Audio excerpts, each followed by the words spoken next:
Hola, ¿cómo están? Les saluda Jackie Redondo. Muchísimas gracias por estar con nosotros en 30 minutos al grano. Nos encontramos con Dagoberto Rodríguez, presidente del Colegio de Periodistas y también periodista de Diario La Prensa. Gracias por estar con Jackie, nosotros, gracias. Dago. Gracias por invitarnos. Una Es un jornada honor. maratónica para todos los colegas. Definitivamente ha sido una jornada bastante compleja, maratónica, porque desde el pasado 26 de noviembre hemos estado trabajando muy fuerte para poder llevar a la ciudadanía hondureña lo más importante, este proceso electoral, bastante difícil, complejo. No ha sido un proceso normal, regular, como el que hemos tenido en pasadas elecciones. Realmente ha sido un proceso inédito en todo sentido. Así es, Dago. Ya hoy podemos decir, tenemos cifras concretas, ya tuvimos el escrutinio especial por parte del Tribunal Supremo Electoral, en donde arrojan estos datos, los datos que le da pues una victoria, se puede decir, virtual a Juan Orlando Hernández de 52.347. Esa es la ventaja que le da Juan Orlando Hernández con un 42.98% contra Salvador Nasralla, que se quedó con un 41.39%. ¿Cómo podemos analizar estos datos y cómo cambiaron de la noche a la mañana? Sí, realmente después de el primer informe oficial que se dio el día de las elecciones, o la madrugada, el 27 lunes, donde le daba una ventaja a Salvador Nasralla de 5 puntos sobre Juan Orlando Hernández. En los últimos 7 días, digamos, la situación se revirtió. Uno, porque según el Partido Nacional, las actas que llegaron desde el interior del país, de departamentos donde hubo una votación masiva, por ejemplo, Lempira, ellos hablaban del departamento de Lempira, igual Intibucá, fueron los que se dieron vuelta a estos datos y al final revirtió la situación. Realmente ha sido una elección bastante pareja. Hubo un momento en que hubo un empate técnico, luego el candidato del Partido Nacional fue subiendo poco a poco y la diferencia realmente es bastante estrecha, porque 52.000 votos realmente es bastante bajo en relación a otras elecciones donde el candidato ha ganado holgadamente. O sea, Sí. ha permitido que incluso se pueda declarar ganador antes de la declaratoria oficial. Sin embargo, escuchamos hoy al presidente del Tribunal Supremo Electoral que nada más es un dato oficial. No están declarando ganador todavía al candidato del Partido Nacional, Juan Orlando Hernández. Hay algunos temas que resolver, el tema de las actas que ha estado pidiendo la alianza de oposición, 5.179 actas que fueron escaneadas en el Instituto de Formación Profesional Info, el centro logístico. No fueron digitalizadas desde las mesas electorales, como ocurrió con todas las demás actas, sino que estas 5.179 llegaron al Infop, ahí fueron escaneadas, fueron procesadas y fueron luego subidas en el sistema. La alianza de oposición ha estado pidiendo que se haga una revisión de estas 5.179 actas, que se proceda a hacer un cotejamiento. Ha habido apertura, por lo menos eso es lo que he escuchado del presidente del Tribunal Supremo Electoral, en el sentido de que se va a proceder a hacer una comparación tanto de las actas que tienen el Partido Libertad y Refundación y la Alianza con las actas que fueron escaneadas por parte del Tribunal Supremo Electoral. Creo que sería lo adecuado. Además, en el comunicado, si usted se fija ya aquí, el comunicado que emitió ayer justamente la Organización de Estados Americanos, señalaba que el escrutinio no estaba todo terminado, o sea, sí, no había terminado el proceso con el conteo de estas 1.006 actas que presentaban inconsistencias, borrones, números que no coincidían, sino que había que proceder también a cumplir esta demanda de la alianza, en el sentido de que se haga la revisión de estas actas. Creo que sería bueno, saludable para el proceso, porque de alguna manera le daría transparencia. Creo que faltan las impugnaciones, ¿verdad? Faltan las impugnaciones, digamos, hay la posibilidad de que 10 días después de las elecciones, los partidos políticos o cualquier ciudadano votante o cualquier ciudadano, los partidos puedan impugnar las elecciones. Sí. Tienen 10 días a partir desde el momento que se dan las elecciones. Igualmente después de la declaratoria de las elecciones, una vez que el Tribunal Supremo Electoral declara ganador a uno de los candidatos, entonces los partidos tienen la posibilidad de impugnar la declaratoria de elecciones. O sea, tienen dos opciones: impugnar las elecciones 10 días después e impugnar la declaratoria de elecciones una vez que se hace por parte del tribunal. O cumplirle a libre a la alianza de la oposición con lo que dijeron de estas 5.000 actas, que una cosa es que el magistrado presidente diga estamos abiertos, pero ¿por qué no contar? Si contaron esas 1.006, ¿por qué no contaron esas 5.000? Sí, sí, una opción. Esto lo que haría era haría alargar el proceso de declaratoria del ganador.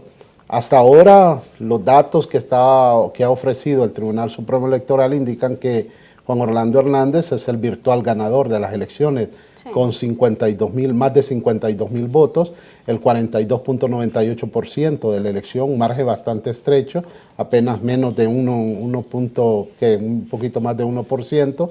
Entonces, creo que si la petición es valedera en el sentido de que la alianza ha pedido la revisión de estas actas, debería de hacerse. Además, hay algo importante: las actas que tienen los partidos políticos, es fácil realizar este proceso, digo yo, en el sentido de que cada partido tiene copia de las actas. Entonces lo que tienen que hacer es cotejar esas actas, 5.179 actas que fueron escaneadas desde el Infop, cotejarlas con las actas que tienen cada uno de los partidos, en este caso el Partido Nacional y el Partido Alianza, que es el que han estado en esta disputa. Dago, pero ¿usted no cree que aunque se tarde más, aunque cueste más, le va a generar más transparencia? La gente se va a sentir más conforme, porque en redes sociales aquí podemos ver Ligia Canales, podemos ver a Lourdes Maldonado, podemos ver a Daisy Gómez, mucha gente está pronunciándose en contra de lo que acaba de pasar aquí en nuestro país. Yo creo que no podemos deslegitimar lo que se hizo ayer. Okay. Creo que es importante, la gente debe tomar en cuenta. Ayer no participó ni el Partido Nacional ni el Partido Liberal en el conteo de estas actas. Eso le da transparencia al proceso. Nadie puede decir, bueno, es que ahí los de la OEA están a favor de determinado candidato, los de la Unión Europea a favor de determinado candidato. Ahí hubieron representantes de la Unión Europea, de la Organización de Estados Americanos, de la sociedad civil. Eso nunca antes se había dado. O sea, que sociedad civil y que organismos internacionales vayan a cotejar un proceso de escrutinio especial, hasta ahora es inédito. No se había dado en el proceso electoral.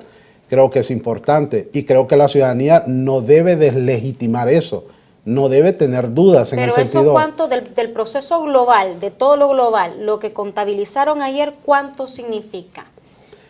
No sabría exactamente, es bien poco realmente, porque son apenas 1.006 actas y estamos hablando de que el Libre y la Alianza está pidiendo la revisión de 5.179, o sea, es una buena carga electoral.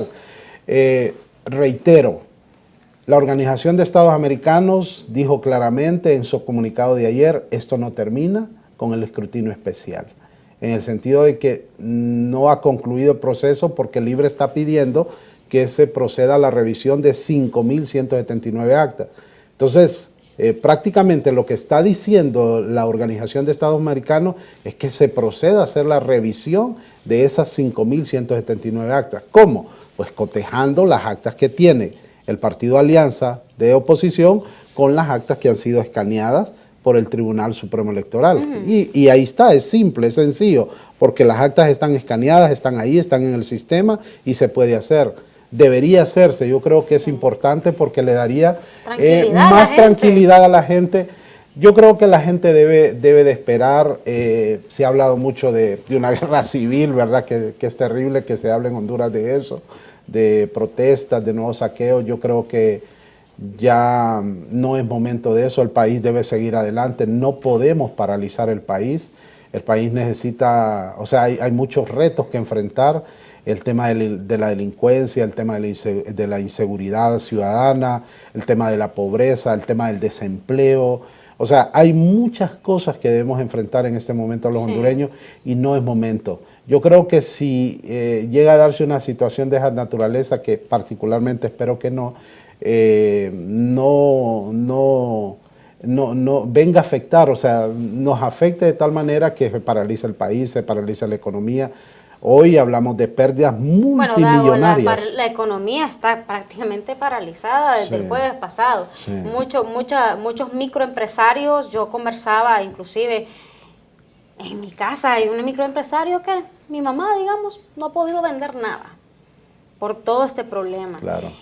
Aquí dice Santos Andino: hola, muy buenos días, Jackie, saluditos, linda mañana. Créame, es muy desastroso lo que se mira, los que estamos fuera del país. Un saludo a todos los que nos están viendo fuera del país. Ingrid Vázquez dice: no importa, pero fuera bueno que acepten escudriñar esas 5,000 actas. Marito Celaya: nos robaron, el fraude es más que evidente. Freddy Camilo Antunes: tienen que contar esas actas que son las que ingresaron cuando se cayó el sistema. Dice Marito Celaya: prefieren que el pueblo muera en las calles que aceptar la derrota o contar las 5,000 actas. Era lo que usted decía, de darle tranquilidad a la gente, de contar esas 5,000 actas. Vamos a ver qué es lo que dicen las autoridades, porque una cosa es que digan, estamos anuentes, estamos abiertos, pero otra cosa es que están. Pero el proceso, ayer pudimos observar que se tardó de 3 de la tarde a 4 de la mañana. 4:30 de la mañana. Fueron 1,006 actas, se podrían tardar una semana. Una semana a que 4 años vivan, la gente molesta. Claro, claro. No, definitivamente es una petición valedera de la alianza de oposición.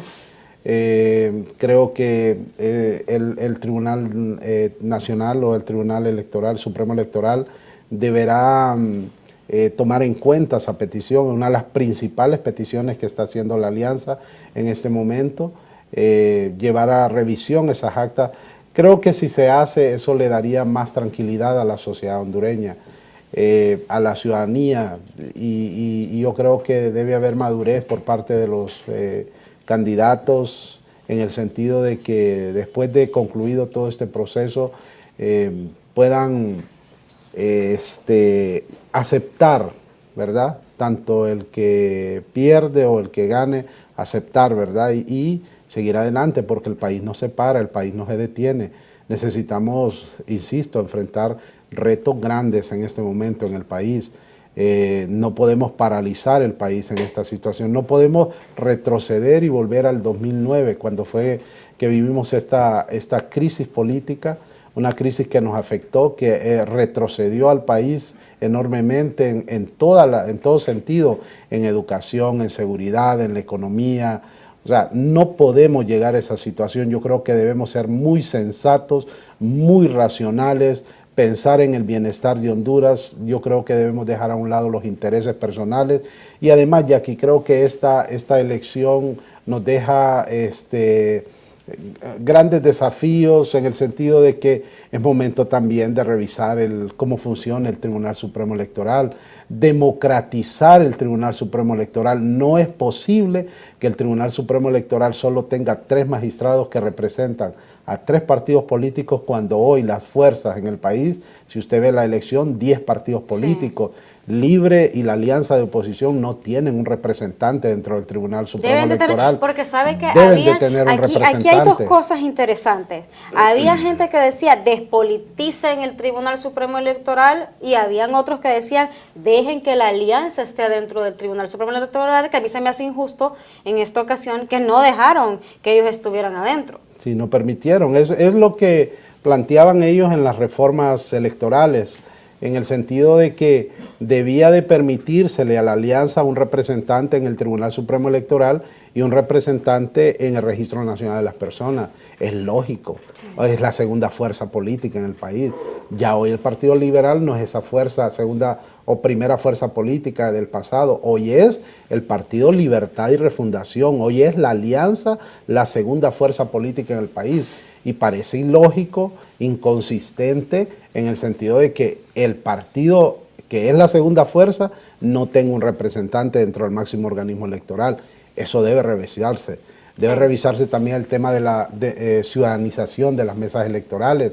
Hoy lo vimos en este ejemplo, en este ejercicio que se desarrolló el domingo, este domingo, en el sentido de que la gente de la sociedad civil y los organismos internacionales participaron en este proceso. Dago, para los que no saben, ¿qué es eso que acaba de decir de las mesas electorales? Sí, eso es la participación de la sociedad civil en el proceso de las mesas electorales. ¿Muchos pueden participar o son pocos los que pueden participar actualmente? No, es que en las mesas, acordémonos que solo participan, quienes tienen el control de las mesas electorales receptoras son los partidos políticos. Cada partido tiene un representante, por eso a cada partido se le da una constancia, ¿cómo le dicen? La identificación para que pueda delegar a uno de sus representantes en las mesas electorales.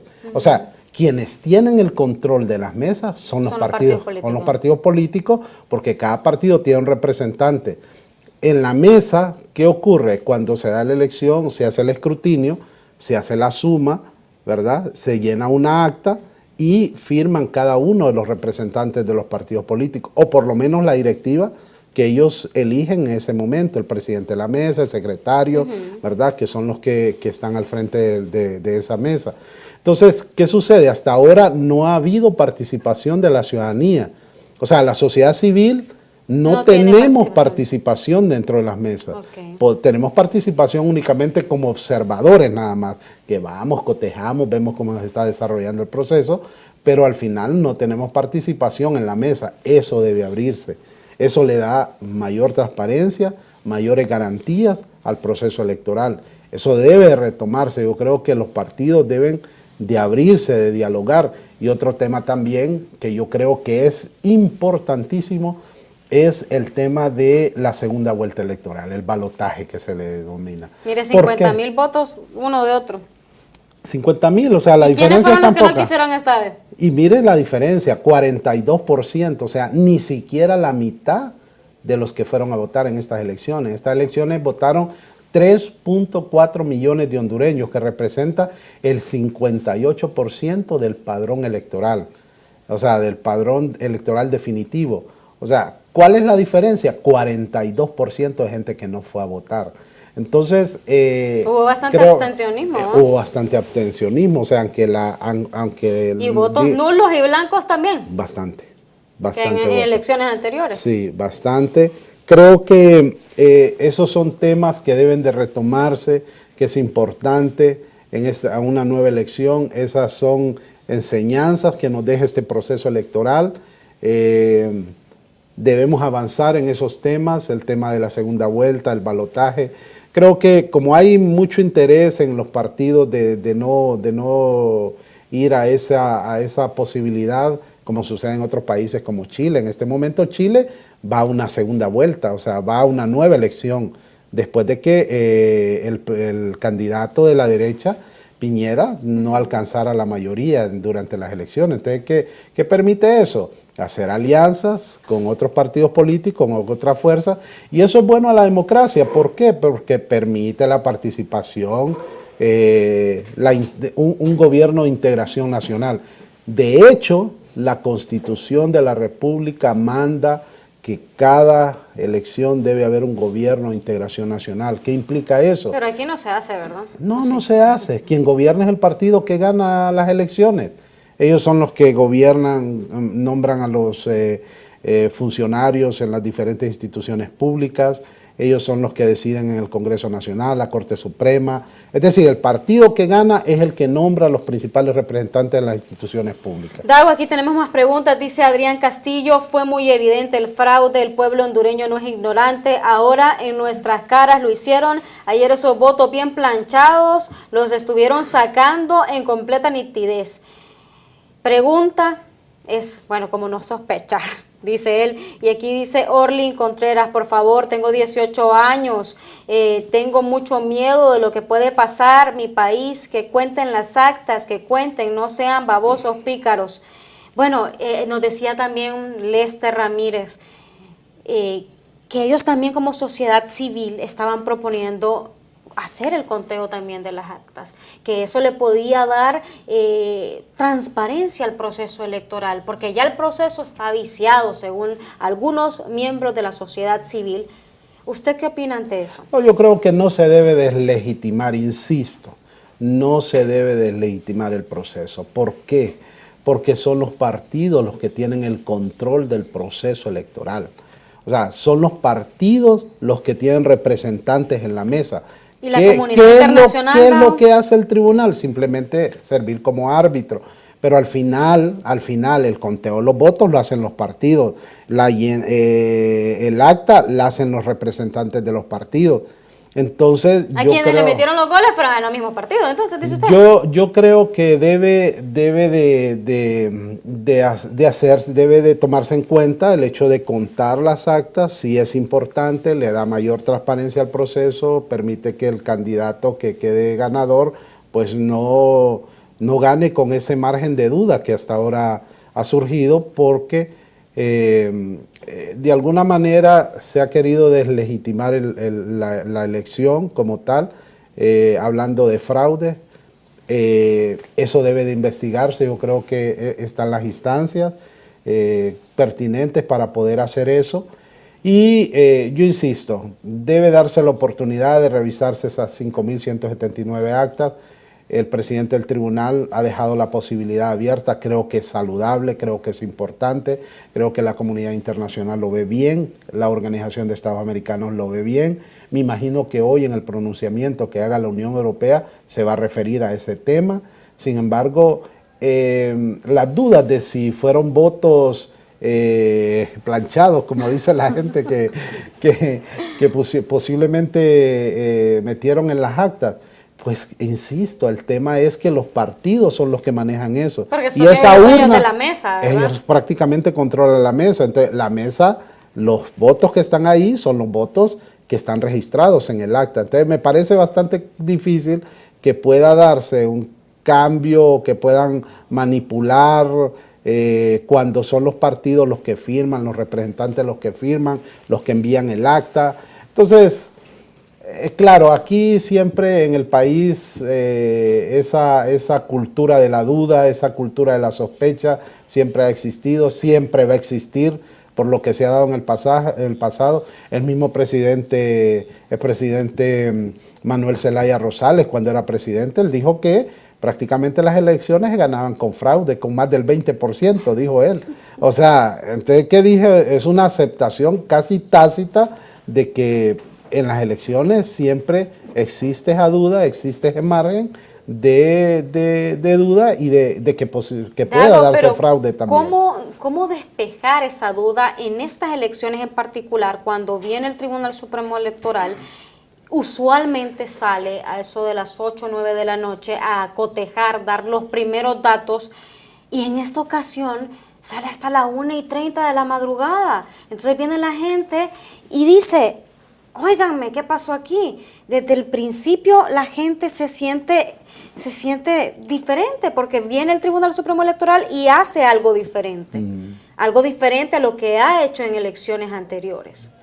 Esa es la duda que ha generado este proceso.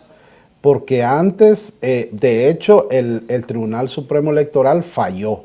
Desde un inicio falló porque, si usted se recuerda, ellos dijeron que el sistema era capaz de poder resolver y tener listos los datos de la elección presidencial en 3 horas. Y pasaron 3 horas y no hubo resultados. A nosotros nos dieron 10 horas y seguíamos esperando ahí. Además de la caída del sistema que generó otras dudas. Todo eso se ha conjugado para que este proceso electoral tenga esa característica, esa situación de que la gente ve que posiblemente no se hizo todo de acuerdo a los cánones de transparencia. Por un lado, el primer informe fue muy tarde, casi a las 2 de la mañana, nosotros estuvimos ahí con usted justamente. Luego no hubo un segundo informe, sino que durante toda la semana hubo un procesamiento de las actas. La alianza denunció que hubo una manipulación de los datos en el sentido de que departamentos donde, o actas donde daban la victoria al candidato del Partido Nacional, fueron introducidas al sistema como para que él fuera aumentando su diferencia con Salvador Nasralla. Esas son las denuncias que ha presentado la oposición, que son denuncias válidas en un sistema democrático que debe de tomarse en cuenta, deben de resolverse por parte del ente electoral. Por lo pronto yo digo que el proceso de conteo de estas actas en este proceso de escrutinio especial ha sido un proceso transparente. Creo que no hay que ponerle duda, la gente, la sociedad civil, los organismos internacionales han estado ahí. Ahora hay que resolver lo que viene, o sea, esas 5.179 actas que deben de revisarse. Creo que es saludable, creo que es importante. Además, la comunidad internacional lo ha dejado claro en el sentido de que debe hacerse. Por la salud del proceso debe hacerse. Hay que esperar en las próximas horas qué decisión van a tomar el Tribunal Supremo Electoral junto con el Partido Nacional y la alianza de oposición. Por lo pronto, pues, los datos indican que el virtual ganador es Juan Orlando Hernández. Vamos a ver qué decisión se toma. Hay que esperar también la declaratoria oficial de la elección. Por lo pronto, también los partidos tienen la posibilidad, el derecho que les otorga la ley de impugnar el proceso, impugnar incluso las actas, ¿verdad? Ahorita, en este momento, y impugnar también la declaratoria de elecciones. O sea, hay dos opciones que todavía están ahí, que pueden hacerse. Lo que pasa es que con todo lo que se ha dado, la gente dice, bueno, ¿y de qué va a servir impugnar si al final le van a dar la razón al candidato ganador? Pero bueno, ese es el derecho, nos asiste la ley, entonces debemos de hacerlo y debemos hacer acopio a ese derecho que nos da la ley, ¿verdad? Bueno, aquí dice Edel Galo, dice, pregunta, no sé mucho de política, pero si gana Alianza, ¿se convierte el país como Venezuela? Aquí dice Freddy Camilo Antunes, el partido que más dinero tiene es el que más representantes manda a las mesas. Hay que darle de comer y transportar a esa gente. Tienen que ir igual todos los partidos. La democracia es así. Y la democracia permite que determinado partido de tal ideología gane las elecciones o de otro gane las elecciones. Ya lo hemos visto en Argentina, por ejemplo, el kirchnerismo, ¿verdad? Cristina Kirchner perdió las elecciones, ¿verdad? Contra Macri, pues un partido progresista con un partido de derecha, ¿verdad? Entonces, esos son los bemoles, ¿verdad? de la democracia. Esas son las posibilidades que nos da la democracia. Creo que debemos de aceptar, debemos de aprender, los hondureños debemos de madurar en ese sentido. O sea, aquí tanto los partidos de izquierda como los partidos de derecha o de centro izquierda tienen esa posibilidad. Si no, veámoslo en El Salvador. En El Salvador por muchos años gobernó la democracia cristiana y el partido Arena. Sin embargo, en los últimos 2 elecciones triunfó el partido, el FMLN, que es el que está en el gobierno. Y nació de una crisis. Y también de una crisis, después de una guerra. Se creó, luego de la firma de los acuerdos de paz, se creó el partido, el FMLN, y luego se convirtieron en gobierno, y están gobernando. Sí. Entonces la gente puede decidir, la democracia nos permite eso. Si vemos que un gobierno de izquierda o de derecha no llena nuestras expectativas, pues no, la opción es eso, ir cada 4 años a renovar nuestras esperanzas y a buscar otro gobierno que realmente llene nuestras expectativas. Muchísimas gracias, Dagoberto Rodríguez, presidente del Colegio de Periodistas, por haber estado con nosotros. Muchísimas gracias también a todos ustedes que han estado con nosotros. Los esperamos en el próximo 30 minutos al grano.